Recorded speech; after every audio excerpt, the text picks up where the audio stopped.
Hello, this is George Geist, and welcome back to Streaming 2027.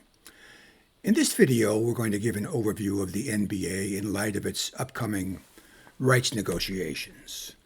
In future videos, we'll start handicapping the deals that the NBA may strike. So let's get started. Who will obtain NBA rights? First of all, a little bit of context. New NBA rights talks will start in March, as current 9-year deals are expiring. Some analysts are expecting 2 to 3 times, a 2 or 3x multiple on previous deals. Now, the media world, as we all know, has changed dramatically with streaming and emerging technologies that include VR and AR. So we want to provide, first of all, a briefing on the NBA with emphasis on possible future rights deals. Will this become a new battle of the North and South, that is North and South California, between media companies and technology companies? We'll also start to set up a handicapping of which companies will land NBA licenses. So let's get started. All right, here's our Streaming 2027 application, and I want to go over, as before, to Constellations and click on Sports Streaming.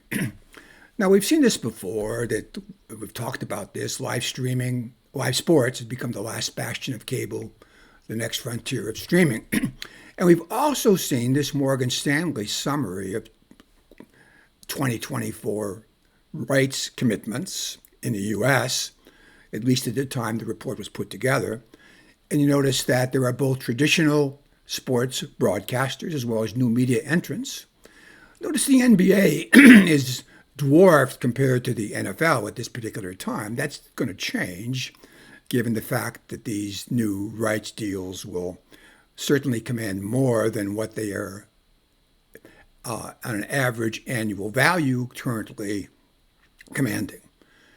Notice also that the rights that are owned by new media entrants is still pretty small. They add up to, this is 13% of the total $24 billion which have been committed in 2024.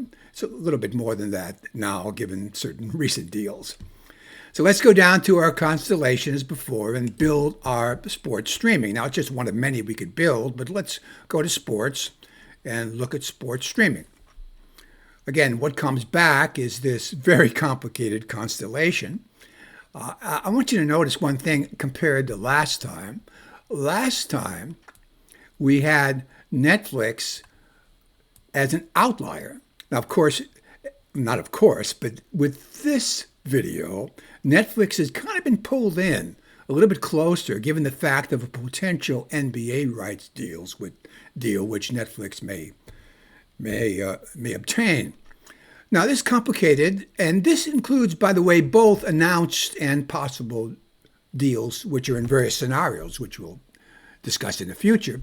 So let's simplify it a little bit. Let's filter down just on scenarios. Now, the constellation is quite a bit simpler. In the future, we have so far developed 2 centers of gravity, ESPN, which we'll talk about later. Today, we're focused on the NBA. And if we focus on the NBA, you'll notice that these are future possible deals. We have a number of players who could get involved here. There may be more that emerge. So let's go down to the NBA as a business and take a little more detail of what the NBA is all about. Here is a description which we're going to describe, which we'll go over.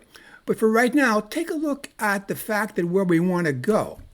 We want to go to possible deals in the future that the NBA indeed may strike. Now, remember, in this application, everything to the left of the red line is past, and everything to the right of the red line is possible future.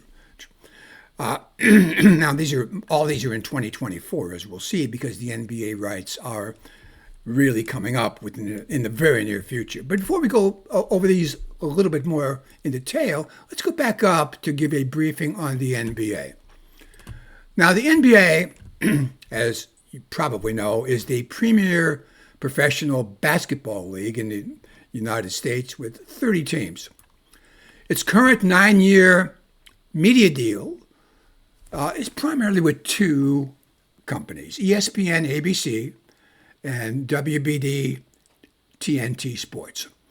It runs through the 2024-25 season, and it averages $2.67 billion per season. And by the way, just as an aside, that was approximately triple the value of the previous 8-year contract. ESPN, ABC, and TNT Sports collectively broadcast about 165 games per season, and NBA TV, which is operated by WBD TNT Sports, airs some 105 games. It varies from season to season slightly. Now here's what's happening. A new 45-day negotiation period for the next media right deals opens up this March. March 9th, 2024 is the big date. And these two incumbents that we've seen earlier have the pole position. That is ABC, ESPN, and TNT. Now, there are other specific rights, as we'll see, that could be negotiated. For example, the League Pass package, which includes out-of-market games, could potentially be acquired by a streaming company. We'll talk more about that in just a minute. Moreover, the NBA reached a wind-down agreement with Diamond Sports. Now, Diamond Sports is an interesting regional sports company, which we'll have another separate video on. And I'm fortunate enough to have a good friend who's a senior executive at Diamond, who's helped me understand a lot about what's happening in that space. But the NBA reached an agreement which would allow the league to regain control of the local sports rights for 15 NBA franchises after the 23-24 season. The NBA could then sell local linear rights and possibly bundle digital rights for licensing to a streaming company. However, there's a curveball here.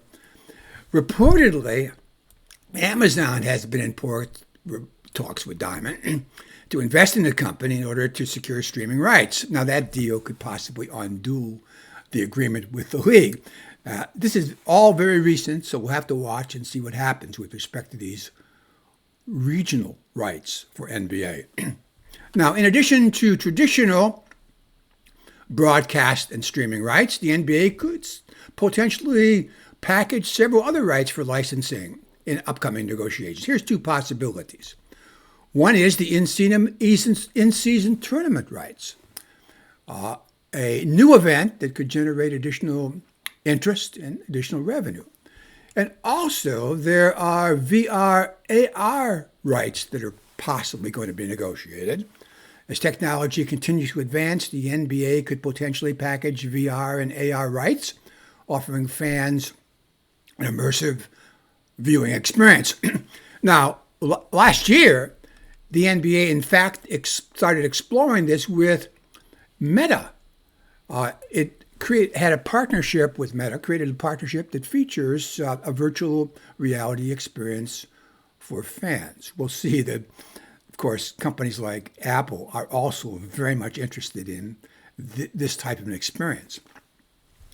Now, a few comments from some industry analysts, experts, gives us some perspective. In January, here's a comment from Lucas Shaw of Bloomberg. He said, and these are not quotes, these are just my summaries of their thoughts, the NBA will get a smaller fee increase than expected as the market for sports rights tightens. But the league does have two cards up its sleeve, international rights and the in-season tournament. Now, Alex Sherman at CNBC says in October of last year, given the NBA media rights are locked up, given the NFL media rights are locked up until 2033, the NBA has a unique opportunity to play media king maker. Now, Steve McCaskill at Sports Pro said the following a few months ago. Revenue is hugely important to team owners, but the league also wants the optimum mix of free-to-air, pay TV, and streaming distribution to ensure wide reach to serve diverse fan base. Steve says that ideally the league would like no more than 3 media partners. Having too many makes it difficult for fans to find live games or trigger subscription fatigue, something that is increasingly common. Joe Reedy at Associated Press states that the NBA will have a streaming partner involved in the next deal, and it will have plenty of suitors. Amazon would like to get a package to complement Thursday Night Football, and Peacock has expressed an interest for the NBC to get back with the NBA. And the last comment I want to make here, there are many others that I could give, but I'm just highlighted 5 here. John Skipper, who's former president of ESPN, stated, according to early thinking within league circles, the NBA could seek $75 billion for a 10-year package, up from its current $24 billion deal. The NBA will see between a 200 and 350% increase in what it will get in the next media rights deal. Now, it's very interesting to watch whether we're going to see that top end or whether it's going to be closer to the lower end, given some thoughts that maybe sports rights are reaching a peak. So we'll have to watch how this is going to play out. Now, I want to go down, finally, to take another look at what we're going to be handicapping, not in this video, but in future videos. Remember, everything to the right of the red line represents a possible future deal under different scenarios. Not all these are going to happen, but we're going to take a look at each of these in some detail as we go forward. Here's one where the VR rights go to Meta, more rights, additional. Here's one where Netflix makes a big move for NBA rights. Another, YouTube could be a player in this space. Amazon, we've already seen Amazon's interest, could win significant streaming rights from the NBA. What about Apple? What about Peacock, as we've seen earlier? And then, of course, there's the ESPN, which is an incumbent. ESPN, as you know, was planning on launching an all direct-to-consumer service, possibly in 2025. There's other possible deals here, which we will also explore. Could the NBA take a position in ESPN? That's been talked about. We need to examine the probability of that happening and some of the conflicts that might arise. What about the NBA remaining exclusive with the legacy players? Maybe low probability, but we'll talk about that. And here we have WBD obtaining a major share of NBA rights. Again, that's an incumbent player, and we'll see what WBD does going forward. All right, so in this video, we've given an overview of the NBA in light of its upcoming rights negotiations. In future videos, we'll start handicapping the deals that the NBA may strike. The market is very dynamic, so we'll be revisiting the NBA sports rights saga as new information unfolds. So stay tuned. We'll see you next time.